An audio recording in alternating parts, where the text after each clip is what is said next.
Hi friends, welcome back to my channel. ಇವತ್ತಿನ ವಿಡಿಯೋದಲ್ಲಿ ನಾನು ನಿಮಗೆ ವಾಷಿಂಗ್ ಮಿಷಿನ್ ಡ್ರಮ್ ಏನಕ್ಕೆ ರನ್ ಆಗ್ತಾ ಇಲ್ಲ ಅನ್ನೋದನ್ನು ಈ ವಿಡಿಯೋದಲ್ಲಿ ನಾನು ನಿಮಗೆ ತಿಳಿಸ್ಕೊಡ್ತಾ ಇದ್ದೀನಿ. ನೋಡಿ, ನಾನು ಹಿಡ್ಕೊಂಡು ಹೇಳ್ತಾ ಇದ್ದೀನಿ, ಅದು ರನ್ನೇ ಆಗ್ತಾ ಇಲ್ಲ. ಈ ಕಡೆ ಹಿಡ್ಕೊಂಡು ಹೇಳಿದ್ರು ಬರ್ತಾ ಇಲ್ಲ. ಅದಕ್ಕೋಸ್ಕರ ಟೆಕ್ನಿಷಿಯನ್ ಬಂದಿದ್ದಾರೆ, ರೆಡಿ ಮಾಡ್ತಾ ಇದ್ದಾರೆ.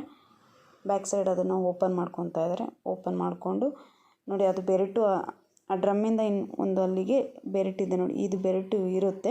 ಅದು ಬೆರಟು ಕೆಳಗಡೆ ಬಿದ್ದಾಗ ರನ್ ಆಗೋದಿಲ್ವಂತೆ. ಯಾಕೆ ಅಂತ ಅಂದರೆ, ಬಟ್ಟೆ ಏನಾದರೂ ಹೋಗಿ ಸಿಗಾಕೊಂಡಿದ್ರೆ ಅದು ರನ್ ಆಗೋದಕ್ಕೆ ಆಗೋದಿಲ್ವಂತೆ. ಪ್ರೆಷರ್ ಜಾಸ್ತಿ ಆದಾಗ ಆ ಬೆರಟು ಕಿತ್ಕೊಂಡು ಕೆಳಗೆ ಬಿದ್ದುಬಿಡುತ್ತಂತೆ.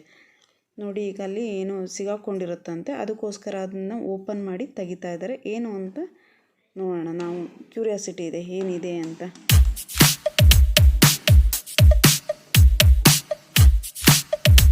ನೋಡೋಣ.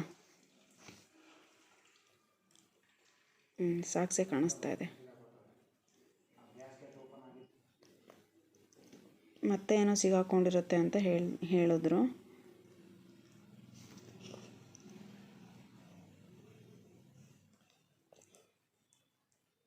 ನೋಡಿ, ಅದು ರನ್ ಮಾಡಿದ್ರು ರನ್ ಆಗ್ತಾನೆ ಇಲ್ಲ. ಮತ್ತೂ ಅದು ಟೈಟ್ ಆಗಿದೆ ಅಂತ ಅಂದರೆ ಟೈಟ್ ಆಗಬಾರ್ದಂತೆ, ಲೂಸಾಗೇ ಇರಬೇಕು. ರನ್ ಆಗುತ್ತೆ. ಅದಕ್ಕೋಸ್ಕರ ಏನೋ ಸಿಗಾಕೊಂಡಿದೆ ಅಂತ ಮತ್ತೆ ಹೇಳ್ತಾನೆ ಇದ್ದಾರೆ.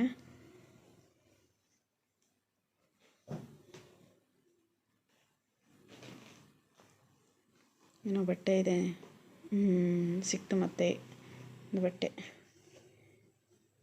ನೋಡಿ, ಇವೆರಡೂ ಸಹ ಹೋಗಿ ಡ್ರಮ್ ಒಳಗಡೆ ಸಿಗಾಕೊಂಡಿದೆ. ಹಾಗಾಗಿ ಡ್ರಮ್ಮು ರನ್ ಆಗ್ತಾ ಇರಲಿಲ್ಲ. ನೋಡಿ, ಈಗ ಈಸಿಯಾಗಿ ರನ್ ಆಗ್ತಾ ಇದೆ.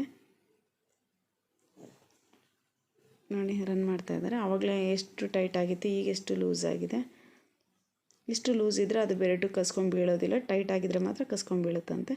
ಓಕೆ ಫ್ರೆಂಡ್ಸ್, ಯಾರೆಲ್ಲ ನನ್ನ ವಿಡಿಯೋ ನೋಡ್ತಾ ಇದ್ದೀರಾ, ಪ್ಲೀಸ್ ಸಬ್ಸ್ಕ್ರೈಬ್ ಮಾಡಿ, ಲೈಕ್ ಮಾಡಿ, ಶೇರ್ ಮಾಡಿ, ಕಮೆಂಟ್ ಮಾಡಿ.